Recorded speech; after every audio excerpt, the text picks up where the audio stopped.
नमस्ते दोस्तों, मैं डॉक्टर महेश चौधरी हमारे निरामयी वसुधा यूट्यूब चैनल में आपका सहर्ष स्वागत करता हूं। दोस्तों, आज के इस वीडियो में हम दही के बारे में चर्चा करेंगे।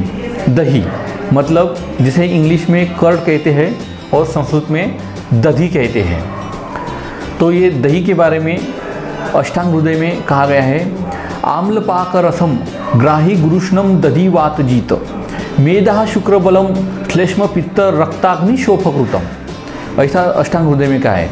इसका मतलब ये दधी जो होता है ये आम्लपाक का होता है, अम्ल रसात्मक होता है, ग्राही होता है, गुरु और उष्ण होता है और यही दही वात नाशक भी होता है।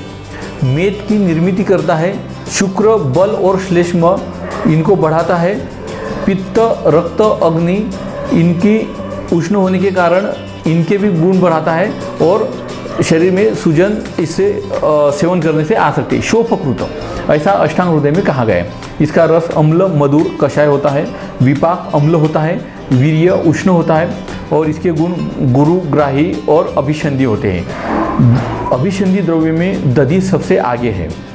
प्रमेह चिकित्सा में चरक जी ने जो हेतु बताए गए, जो कारण बताए गए हैं, प्रमेह मतलब डायबिटीज़, तो डायबिटीज़ में दही सेवन, दही का ज़्यादा सेवन करना ये एक कारण चरक जी ने कहा है।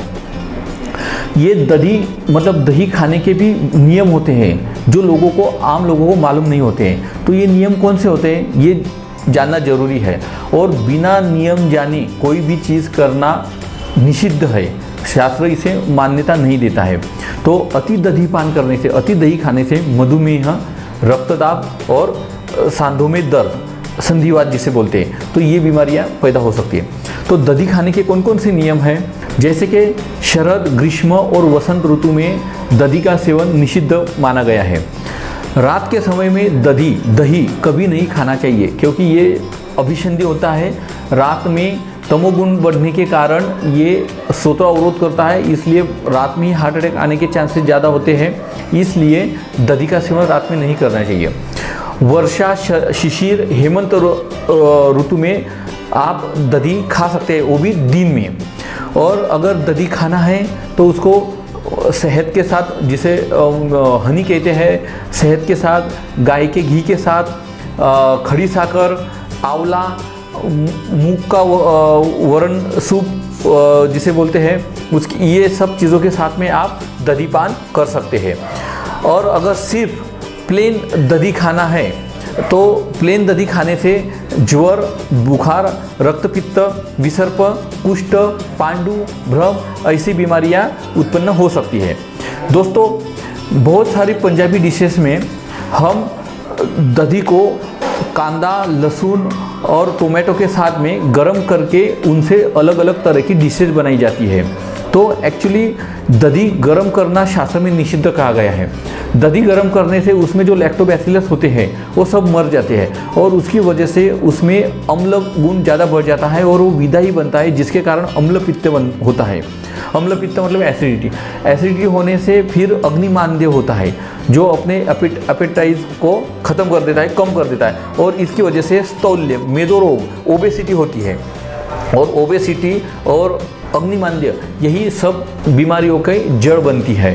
तो इसलिए, और इसे दही की विकृति कह सकते हैं, इसलिए दही को गर्म करना निषिद्ध है। ऐसी चीज़ें नहीं खानी चाहिए। दूसरी बात, चरक ने कहा है कि ये रोचनम है, रुचि लाने की चीज़ों में श्रेष्ठ कहा है, रुष्य है, बलवर्धन है। और ये दही पंचामृत में भी इस्तेमाल करते हैं। पंचामृत में क्या क्या होता है, शहद होता है, दही होता है, शक्कर होती है, दूध होता है और गाय का घी होता है। तो पंचामृत में दही खाने को मान्यता शास्त्रों में दी गई है और ये पंचामृत खाने से धृति और स्मृति बढ़ती है। देखो, भगवान को हम जब आहार देते हैं तो पंचामृत का आहार देते हैं, तो भगवान को भी देते वक्त ये पंचामृत देते हैं जिसमें गाय का घी होता है। तो भगवान को देते समय भगवान ने ही यह नियम बताए हैं, भगवान के लिए भी नियम है, तो सामान्य जनों की क्या बात है। तो ये बात ध्यान में रखिए कि अपने को नियमों के आधार पर ही अपना आहार विहार करना है। बच्चों में अगर ये, विशेष करके बच्चों में अगर ये दही का सेवन देंगे तो ये स्मरण शक्ति को निश्चित रूप से बढ़ाता है। और और एक बात है कि ये शुक्रवर्धन में काम आता है। दही के ऊपर की जो साय होती है वो साय शुक्रवर्धन होती है, इसलिए ये बच्चों को ज़्यादा देनी चाहिए। दधी के ऊपर का जो पानी होता है उसे मस्तू या दधिमंड कहा जाता है। अगर ये दधी अच्छी तरह से बना नहीं है तो इसे मंदक कहते हैं, जो त्रिदोष कारक वात पित्त कफ ये त्रिदोष कारक होता है। दधी 3 तरह का होता है, एक मधुर रसात्मक, एक अम्ल रसात्मक और एक अति अम्ल रसात्मक होता है।